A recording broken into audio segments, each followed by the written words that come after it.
Hello, thank you for coming back to another drawing lesson with me. I hope everybody's happy and safe. I think today we're going to draw another landscape, and we're gonna do a little bit of a river in the middle of our picture. So it'll come down between two little hills. So we're gonna find a place right about here.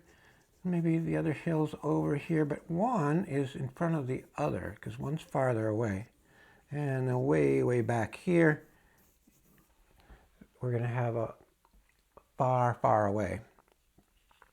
So this is just to give us a little bit of an idea where our picture is going to be. And I'm going to start by making a frame around my picture so that when I'm drawing, if I start drawing off the paper, off of my picture, I'm not going to go onto my board. I'm just going to go a little bit over my lines. So I have and like I said, we're going to have a creek that comes down right through this area right here. But this is up in our sky here. We want to take and we're going to draw little lines, straight up and down little lines in kind of a rhythm across. See how I'm kind of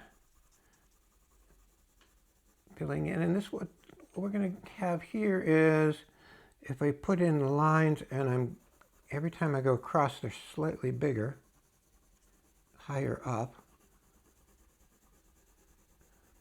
Then it makes it feel like it's coming a little bit closer to me. Now you also, if this is the part, if I wanted to put clouds in the sky, I would just kind of leave some white areas. And you see my blue is kind of scratchy and sketchy. So I've added a couple little clouds in there by simply not drawing in with my blue. Now, what I like to say is that I want to leave area for my colors to breathe. So there's a little bit of white area between the colors, and that's where I can put in, like right here, I'll put in some pink kind of on the horizon. The horizon is that line where the sky meets the earth. And if I put in a little bit of pink, and I can do that up in my clouds too, because bottoms of clouds, that's where the shadow is, because the sunlight is on the top of the clouds.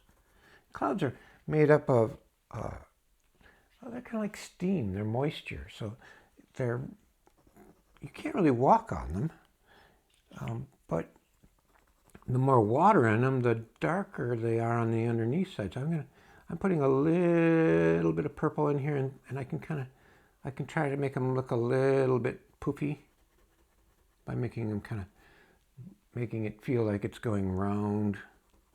As I'm drawing my lines, some of them go up a little bit higher, and you just have to kind of think about what your cloud looks like. And I might even, down along here, you see I was putting in pink kind of on the horizon, because I want to have the feeling that it maybe gets lighter at the bottom. And the darkest part about the sky is that part that's right at the highest point, because you're looking way through lots of atmosphere, because the sky is atmosphere. So in the end, you can go back and you can fill in all this upper part with blue. You might want to try out, just a little areas of just slightly different colors, so that when you're looking at it, it isn't flat. Now down here, this is our ground area, and in our ground, the first thing we want to worry about is we're going to put that little tiny river or stream in. And up on my sky, I was going up and down. Here, I'm going to kind of go across like this, and you see how I'm putting it in. But what I have to do is I have to make it look like it's coming closer to me, and to do that, I make it look like it's getting bigger. And I'm not filling in the whole thing yet, because I want to do it in kind of light. But see, by the time it gets down to the edge of my paper here, it's almost taking up the whole bottom of the paper. And that's showing, that makes it feel like it's far away and then gets closer. Now, I think what we want to do maybe is put something interesting over here, and we're going to put in a pine tree. Now, you see how I made an arrow there? Now this arrow, that's how a pine tree starts. I like to say that the top of the pine tree is like pointing straight down to where it goes in the ground. And so the branches, and see how I'm leaving lots of space between them? And it's just getting bigger as it goes down. And on a pine tree, you can imagine how when they're small little ones, they have barely any needles on them. They're pointing upwards. But as they get heavier, it goes down like that. It keeps pushing the weight of the branches down. So when it gets down to the bottom, they're pointing right down to the earth. The other thing we need to remember about pine trees is that we sometimes tend to draw them without the branches that are facing us. So this, see how I'm drawing lines like this, and this is the branch that's facing us, this one right here, and this branch is going off to the side.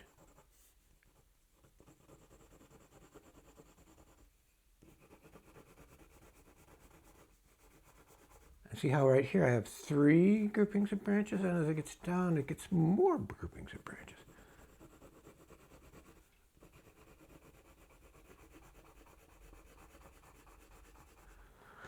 Now, everything has a light side and a dark side.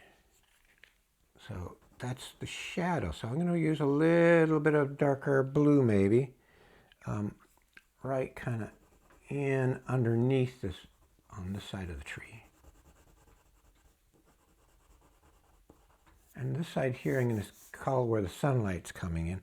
And I might want to, I could use like a little bit of light, the color of sunlight in here. I think I'm putting a little bit of orange right where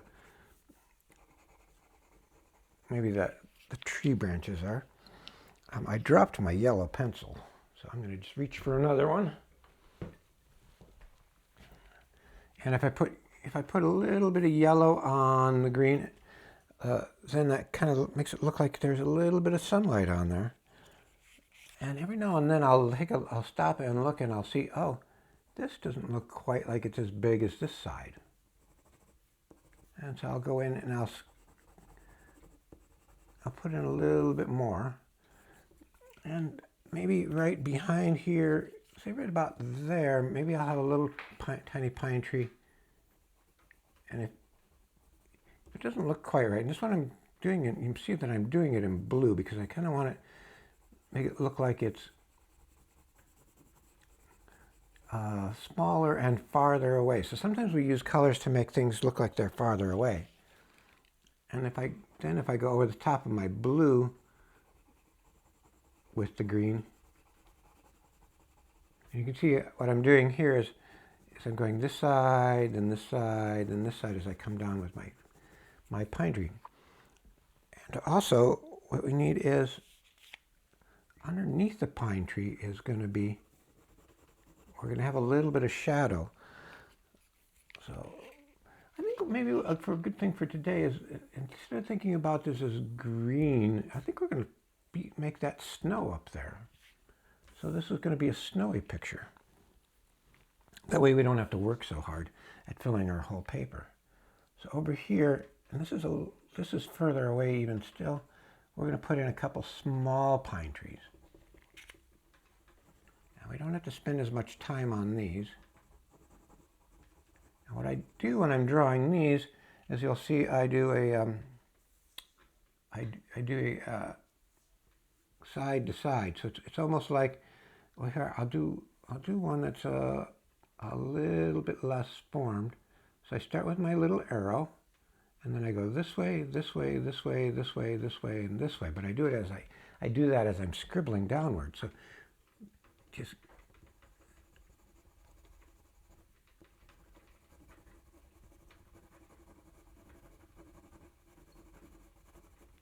see, so that gives me the feeling of a tree. So it's zoom, zoom, zoom, zoom, and it gets bigger as it goes down. And I think if these are trees, if we have some trees that are really, really far away, I don't have to spend a lot of time on them. I can just use my pencil. If they're far away, I'm not going to use green. I'm going to use some blue back there so that it makes them even seem farther away. A little bit of blue and maybe a little purple. And if I really wanted to try it, I could maybe even do some. So these are way, way off in the distance. You'd have to get on your skis and ski way back over there. But since this is off in the distance too, the snow's gonna be a little bit darker color back there. So I put a little bit of purple in there, and I will put a little bit of pink in there. Now, like I was saying, right underneath our trees here, we want a little bit of shadow. And it's up to you to decide what color shadow you want. I'm going with kind of, I started with a pink, and then I'm going to go over the top of it with a little bit of blue.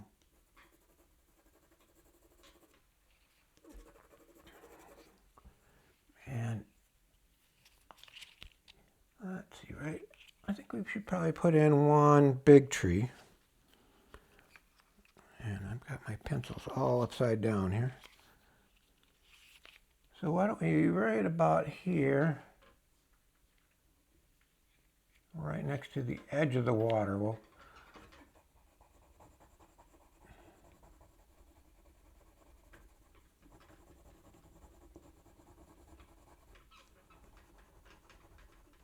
and see, I'm putting that tree in. I'm going each layer of branches as I'm doing it, and I'm thinking about ones that would be facing me and then ones that would be further away from me.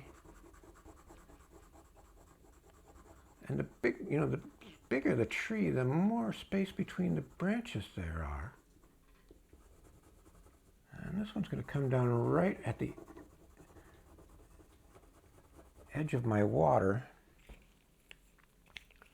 So right, and I think now is a good time to we're going to take and we're going to make just a nice, we're going to put where the river bank is right there, and see how I'm thinking about snow, so I'm going to just making a line in there for the snow, and see how it came right all the way to the edge of my paper, and it's also on this side, and right on the edge of the river bank.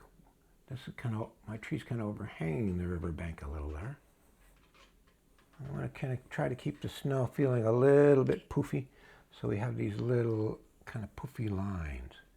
This line here maybe is a little bit sharp, and the only way I can fix that is if I make everything around it a little darker. So this part here is going to be, underneath this tree is going to be a little darker. And I'm going to take a little bit of green and I'm going to go straight up and down here and put that in a little bit of green in the water, so it feels like you can see a reflection of the tree in the water.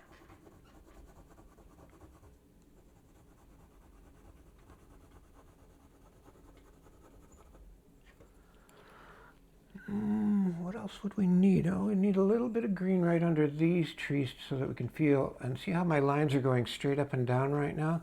Because that's a reflection that's right underneath the trees. And maybe in our sky we're going to have, I think I maybe should add a little bit of orange in here so it makes it feel like it's kind of towards late in the day. And if I put a little bit of that color in the sky, I maybe want to put just a little bit of that in my water. And this actually looks a little bit like ice, doesn't it? Now, if you really wanted to spend some time on this, you could think about where would a deer go in this picture? If a deer were coming up to the edge of the water to take a drink of water, where would it be? And right next to the bank, well, that's going to be where it's darkest because it's a little bit overhanging there. So to finish off the picture, I just go over and I figure out what areas I want to make darker. What areas make maybe look a little bit sketchy. And I think probably the area that needs the most work is my sky. Because I want to make that, I want to now go back and figure out exactly the shapes of my clouds. And if I can actually make some other clouds by just, the ones that are farther away will be blue anyway. So this area here where I've got blue, see how when I go over it, I can make an area that's so I've just grown another little cloud right there by just coloring in, darkening in the rest of the sky. If I really wanted to, I could start to make this feel like it was a nighttime sky by adding if I add green and purple on top of blue, then it starts to look like it's almost black. But I'm pretty happy with this picture right now. I maybe would want to change where I put this tree a little bit. So, and I might add up on the top of this hill. I might want to add a little bit of forest of blue trees up there too.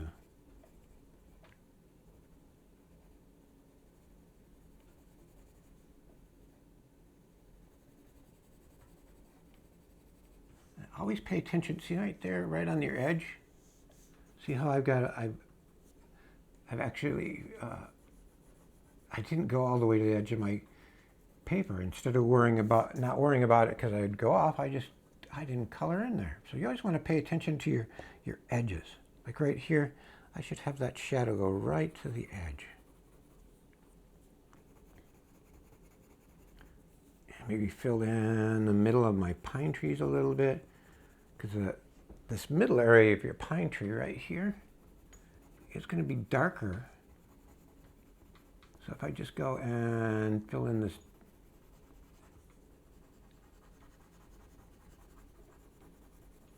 the middle of it, you see how then it makes it look like it's thicker because it's got the shadow on the inside. Now I could add a little bit of purple there too, but I'm pretty happy with this picture, and I hope you enjoy doing it too.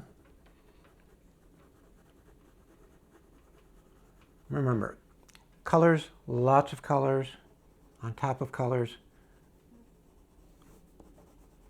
See right here how I'm adding purple right in, and I've got a little bit orange, a little bit of yellow. So take your time, do a good job, and always remember, if you don't like the whole picture, you can always take a scissors and cut out the part you don't like.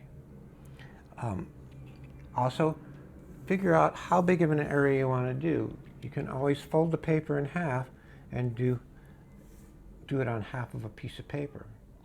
Sometimes you have to sharpen your pencils to make them really nice and sharp if you're going to do a small picture.